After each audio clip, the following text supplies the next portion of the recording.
నేను doctor Lavanya Gowda, consultant at doctor Harika ENT care hospitals, Gachibowli. ఇప్పుడు మనం సాధారణంగా వింటర్ లో తీసుకోవాల్సిన ప్రికాషన్స్ ఏంటి, మనం ఇయర్, నోస్, థ్రోట్ ఇన్ఫెక్షన్స్ రాకుండా వింటర్ లో ఎలాంటి జాగ్రత్తలు తీసుకుంటే మంచిది అన్న దాని గురించి మాట్లాడుకుందాం. సో ఇన్ జనరల్ మనకి బయట వాతావరణం చల్లగా ఉన్నప్పుడు, కొంతమందిలో ఎలర్జీస్ ఉన్న వాళ్ళు కానీ చల్లటి గాలికి బయట ఎక్స్పోజ్ అవ్వకుండా ఉంటే జలుబు అవి తొందరగా రాకుండా ఉంటాయి మనకి. సో ఏం చేయాలి అంటే, బయటికి ఓపెన్ ఎయిర్ లోకి వెళ్తున్నప్పుడు, either for walking are two wheeler మీద బయటికి వెళ్ళినప్పుడు బెటర్ ఆల్వేస్ వేరే మాస్క్.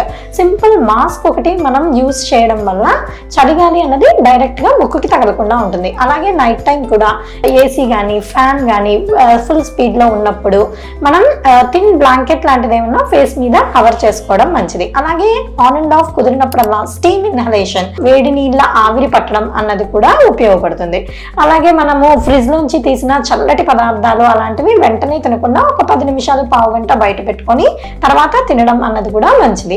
గోరువెచ్చని నీళ్ళలో కొంచెం ఉప్పు వేసుకొని warm water with salt gargles అలాంటివి కూడా అప్పుడప్పుడు చేయడం వల్ల థ్రోట్ ఇన్ఫెక్షన్స్ అవి రాకుండా చూసుకోవచ్చు. అలాగే జలుబు చేసినప్పుడు ఎక్కువ రోజులు ప్రొలాంగ్ అవ్వకుండా మనం కోల్డ్ తొందరగా తగ్గించుకున్నట్టయితే అది ప్రొలాంగ్ అయ్యి మళ్ళీ ఇయర్ ఇన్ఫెక్షన్స్ రాకుండా ఉంటుంది. సో ఇలాంటి సింపుల్ జాగ్రత్తలతోటి మనం ఈఎన్టీ ఇన్ఫెక్షన్స్ ని వింటర్ లో ప్రివెంట్ చేసుకోవచ్చు.